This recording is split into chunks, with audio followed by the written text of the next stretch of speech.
임신 폭탄과 고백 거절 두 집안이 뒤집어졌다. 도망가려던 남자가 오히려 두 집안 모두의 표적이 되어버렸습니다. 그것도 임신 폭탄 하나 때문에 말입니다. 도대체 온정시장에서 무슨 일이 벌어진 것일까요? 민용길이 짐을 싸고 있었습니다. 사우디라는 말은 거짓이었습니다. 처음부터 끝까지 꾸며낸 이야기였습니다. 이희경과 함께 조용히 사라지려는 계획이었던 것입니다. 그런데 문을 열고 나서려는 순간이었습니다. 뒤에서 발소리가 들렸습니다. 이희경이었습니다. 얼굴이 창백했습니다. 눈이 빨개져 있었습니다. 민용길이 짐을 싸는 것을 보면서 뭔가 이상하다는 것을 느낀 것이었습니다. 이희경은 민용길의 팔을 잡았습니다. 어디 가요? 나랑 헤어지고 사우디에 간다고요? 나는요? 나는 어떡하라고요? 민용길이 팔을 빼려 했습니다. 이희경이 더 꽉 잡았습니다. 나 지금 임신 3개월이에요. 당신 알잖아요. 알면서 도망가는 거예요? 당신 아이라고요. 내가 혼자 어떻게 해요? 응? 나한테 왜 이러는 거예요? 이희경의 절규가 골목을 울렸습니다. 그 소리가 얼마나 컸는지 모릅니다. 마침 한의원에서 일찍 나온 양동숙이 골목 어귀에서 그 소리를 들었습니다. 발이 멈췄습니다. 귀를 의심했습니다. 임신, 당신 아이, 도망. 세 단어가 양동숙의 귀 속에서 천천히 조합되기 시작했습니다. 양동숙이 골목 안으로 들어섰습니다. 민용길과 이희경이 동시에 굳었습니다. 양동숙은 처음에 아무 말도 하지 못했습니다. 그냥 서 있었습니다. 두 사람을 번갈아 보다가 이희경의 배를 봤습니다. 아직 티가 나지 않았습니다. 임신 3개월이니 당연했습니다. 그러나 방금 들린 목소리는 분명했습니다. 당신 아이라고요. 10년 넘게 함께 산 남편이 다른 여자의 아이를 만들었습니다. 그것도 그 여자가 직접 소리쳐서 알게 된 것이었습니다. 아내가 이 사실을 마지막으로 알게 된 것이었습니다. 양동숙의 눈빛이 달라졌습니다. 평소의 양동숙이 아니었습니다. 참고 또 참고 살림하고 돈 모으고 아들 민지우 하나 바라보며 버텨온 그 양동숙이 아니었습니다. 이 순간만큼은 이성이 끊어진 것이었습니다. 이 가시나가 양동숙이 이희경에게 달려들었습니다. 평생 남한테 손 한 번 댄 적 없는 여자였습니다. 그 여자가 이희경의 머리채를 잡은 것이었습니다. 이희경도 물러서지 않았습니다. 두 사람이 골목 한가운데서 뒤엉켰습니다. 당신이 뭔데? 뭐야? 이제 배까지 불렀어? 이 뻔뻔한 여자야. 민용길은 그 자리에서 말리지도 못하고 서 있었습니다. 말릴 자격도 없는 남자였습니다. 두 여자 사이에서 오도 가도 못하는 신세가 된 것이었습니다. 골목에 사람들이 하나둘 모여들었습니다. 시장 상인들이었습니다. 양동숙이 누구인지 아는 사람들이었습니다. 한의원 실장이 저 점잖은 양동숙이 골목에서 머리채 싸움을 하고 있다니 믿기 힘든 광경이었습니다. 차세리가 달려왔습니다. 그 뒤를 양은빈이 따라왔습니다. 차세리가 양동숙을 뒤에서 잡아당겼습니다. 동숙 씨! 동숙 씨, 멈춰요! 여기서 이러면 안 돼요. 나요. 저 여자가 뭘 했는지 알아요? 알아요? 알아요. 다 알아요. 근데 지금은 안 돼요. 차세리의 목소리가 단호했습니다. 양동숙이 겨우 멈췄습니다. 숨이 거칠었습니다. 눈물인지 땀인지 구분이 안 됐습니다. 이희경은 벽에 기대어 배를 감싸쥐었습니다. 몸이 떨렸습니다. 소식은 빠르게 전해졌습니다. 나선혜가 공대안을 불렀습니다. 조용한 방안이었습니다. 나선혜는 어떻게 말을 꺼내야 할지 한참을 망설였습니다. 아들 앞에서 이 말을 꺼내는 것이 얼마나 힘든 일인지 몰랐습니다.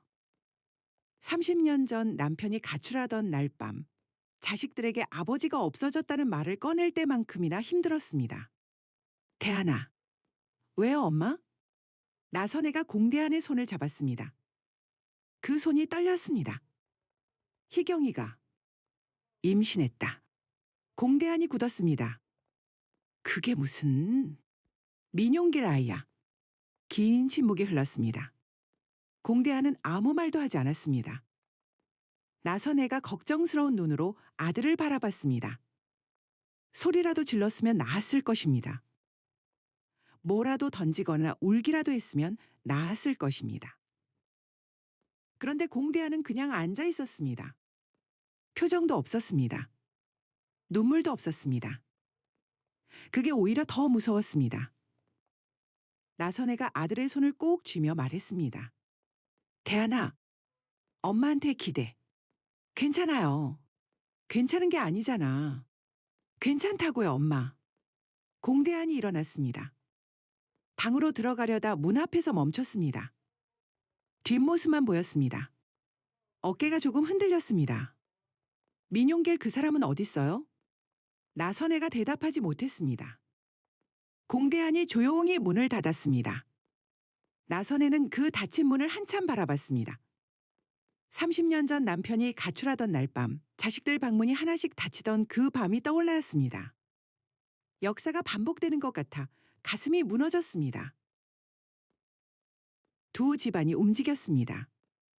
공씨 집안과 양씨 집안, 평소에는 앙숙이었던 두 집안이 이 순간만큼은 같은 방향을 향하고 있었습니다. 민용길이라는 한 남자를 향해서 말입니다. 민용길은 도망갈 곳이 없었습니다. 사우디 거짓말은 들켜버렸습니다. 이희경의 절규로 임신 사실이 두 집안에 모두 알려져 버렸습니다. 도망갈 구멍이 없었습니다. 차세리가 민용길 앞에 섰습니다.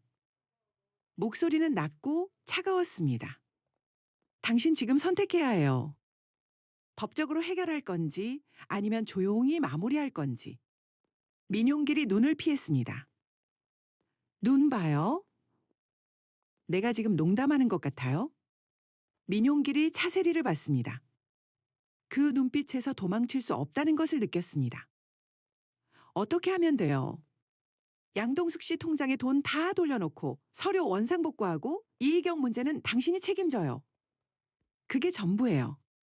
민용길이 고개를 숙였습니다. 이 남자의 기세가 얼마나 완전히 꺾였는지 보는 것만으로도 알 수 있었습니다. 그런데 그때였습니다. 공대한이 나타났습니다. 조용한 걸음이었습니다. 아무도 그가 올 줄 몰랐습니다. 민용길이 공대한을 보는 순간 얼굴이 창백해졌습니다. 공대한이 민용길 앞에 섰습니다. 아무 말도 하지 않았습니다. 그냥 바라봤습니다. 그 눈빛 하나에 민용길이 고개를 들지 못했습니다. 한참 후에 공대한이 입을 열었습니다. 그 아이 잘 키워요. 그게 전부였습니다. 원망도 없었습니다. 분노도 없었습니다. 그 짧은 한마디에 얼마나 많은 것이 담겨 있는지 그 자리에 있던 사람들은 다 알았습니다. 차세리가 고개를 돌렸습니다. 양은빈이 눈물을 훔쳤습니다. 그날 저녁이었습니다. 공대한이 혼자 편의점 앞 벤치에 앉아 있었습니다. 캔 맥주 하나를 손에 들고 아무것도 마시지 않은 채로 그냥 앉아 있었습니다. 그때 옆에 누군가 앉았습니다. 양동숙이었습니다. 두 사람은 말이 없었습니다. 양동숙도 캔 맥주를 하나 집어들었습니다. 두 사람이 나란히 앉아 말없이 하늘을 봤습니다. 평생 앙숙이었던 두 집안 사람이었습니다. 공명정대한 의원과 양지바른 한의원, 시장에서 만나면 눈도 제대로 안 마주치던 두 사람이었습니다. 그런데 지금 이 순간 두 사람은 이 세상에서 가장 비슷한 처지가 된 것이었습니다. 양동숙이 먼저 입을 열었습니다. 맥주 맛이 없네요. 공대한이 대답했습니다. 저도요. 또 침묵이 흘렀습니다. 공 선생님, 우리 둘 다 참 바보죠? 그러게요. 양동숙이 캔을 한 모금 마셨습니다. 저는요. 밥도 줄여가며 돈 모았어요. 지우대학 보내려고. 그 돈을 그 인간이 다 가져갔어요. 근데 있잖아요. 지금 그 돈이 아까운 게 아니에요. 지우가 나중에 알게 될까 봐 그게 더 무서워요. 공대한이 양동숙을 바라봤습니다. 모르게 할 수 있어요. 아직은 그럴 수 있을까요? 해야죠. 우리가. 두 사람이 다시 하늘을 봤습니다. 이 밤이 얼마나 길게 느껴지는지 몰랐습니다. 그러나 혼자가 아니라는 것 같은 상처를 가진 사람이 옆에 있다는 것이 조금은 위안이 됐습니다. 세상 일 참으로 묘한 것입니다. 평생 앙숙이었던 두 사람이 같은 배신을 당하고 나서야 처음으로 같은 편이 된 것이었습니다. 온정시장이 뒤집어지는 동안 태안그룹 패션 사업부에서도 조용한 폭풍이 불고 있었습니다. 양현빈이 공주화를 불렀습니다. 회사 옥상이었습니다. 저녁바람이 불었습니다. 공주화가 올라오자 양현빈이 난간에 기대어 서 있었습니다. 표정이 평소와 달랐습니다. 어딘가 무거웠습니다. 할 말이 있어. 공주화가 양현빈 옆에 섰습니다. 뭔데요? 양현빈이 한참 말을 하지 못했습니다.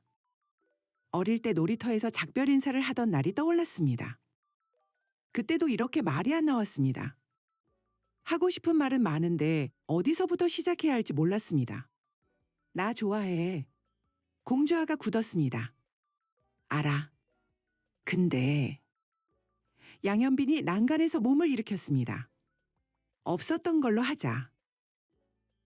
공주화의 눈빛이 흔들렸습니다. 그게 무슨 말이에요? 우리 집안이랑 네 집안이 이렇게 엮여 있잖아. 불륜에 임신해. 내가 곁에 있으면 넌 평생 우리 집안이랑 엮인다. 그거 내가 원하지 않아. 공주화가 양현빈을 바라봤습니다. 나한테 물어봤어요? 내가 원하는지. 물어볼 필요 없어. 내가 결정한 거야. 오빠. 공주화가 한 발 다가섰습니다. 나한테 잘해주려고 이러는 거 알아요. 근데 있잖아요. 공주화가 양현빈의 손을 잡았습니다. 도망가려면 같이 도망가요. 양현빈이 굳었습니다. 그게 무슨... 우리 집안이 엉망이면 같이 엉망이면 되죠. 당신 집안이 복잡하면 같이 복잡하면 되죠. 그게 싫으면 내가 결정할 거예요. 오빠가 대신 결정하지 말고. 양현빈이 공주화를 바라봤습니다. 이 여자가 어릴 때부터 이랬습니다. 자기가 다 결정하려는 사람한테 그러지 말라고 했습니다.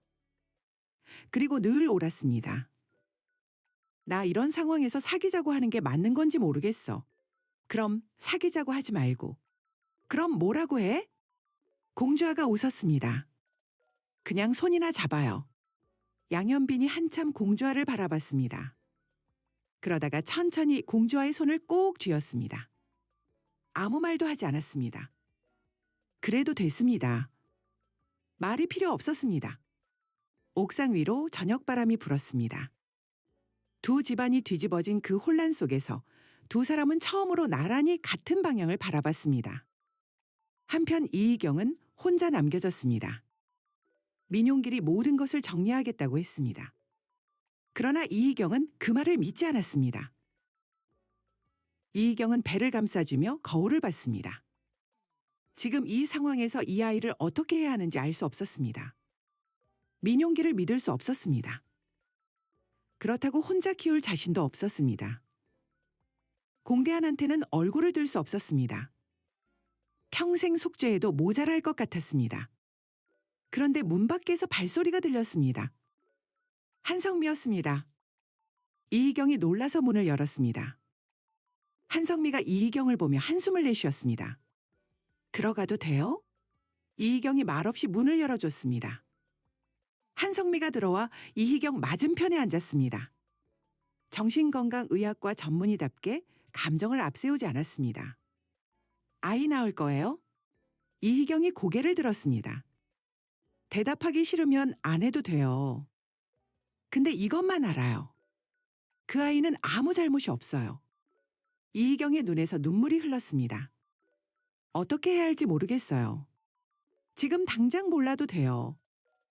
근데 혼자 결정하려고 하지 마요. 그게 더 위험해요. 한성미가 명함 하나를 내밀었습니다. 나한테 연락해요. 의사로서 도와줄 수 있는 건 도와줄게요. 이희경이 명함을 받아들며 말했습니다. 왜요? 저 같은 사람한테 왜 이러는 거예요? 한성미가 잠깐 생각하다가 말했습니다. 그 아이 때문에요. 그게 전부였습니다. 한성미가 자리에서 일어섰습니다. 나가다가 문 앞에서 멈추더니 뒤도 안 돌아보고 말했습니다. 이희경이 그 뒷모습을 바라봤습니다. 가장 미워해야 할 사람이 가장 따뜻한 말을 해주고 나갔습니다. 세상 일이란 참으로 알 수 없는 것이었습니다. 그날 밤 온정시장은 겉으로는 평온했습니다. 공명정대한 의원 불이 꺼졌습니다. 양지 바른 한의원도 불이 꺼졌습니다. 시장 상인들이 하나둘 집으로 돌아갔습니다. 아무 일도 없는 것처럼 보였습니다. 그러나 이 평온한 밤 뒤에 얼마나 많은 것들이 뒤집어져 있는지 몰랐습니다. 공대하는 오늘 밤도 옥상에 혼자 올라갔습니다. 그런데 이번에는 달랐습니다. 주머니에서 핸드폰을 꺼내 양동숙에게 문자를 보냈습니다. 지우 잘 있죠? 잠시 후 답장이 왔습니다. 네, 잘 있어요. 공 선생님도 힘내세요. 공대한이 핸드폰을 주머니에 넣으며 하늘을 봤습니다. 조금 전보다 덜 외로운 것 같았습니다.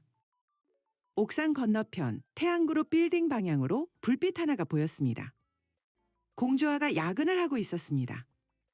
그 옆에 양현빈도 있었습니다. 두 사람의 그림자가 나란히 보였습니다. 그런데 아직 끝나지 않은 것들이 있었습니다. 민용길이 정말 모든 것을 책임질까요? 아니면 또 다른 도망을 꿈꾸고 있을까요? 이희경의 뱃속 아이는 앞으로 어떻게 될까요? 그리고 차세리의 미인대회 동창은 4천만 원을 받고 정말 조용히 사라질까요? 전화 너머에서 들린 그 목소리가 아직 귓가에 맴돌았습니다. 이번이 마지막이야. 다음엔 돈으로 안 끝나. 온정시장의 밤은 깊어가고 있었습니다. 그러나 이 조용한 밤 뒤에 몰아칠 폭풍은 아직 시작도 하지 않은 것 같았습니다. 다음 이야기에서 확인하시기 바랍니다. 구독과 좋아요 부탁합니다.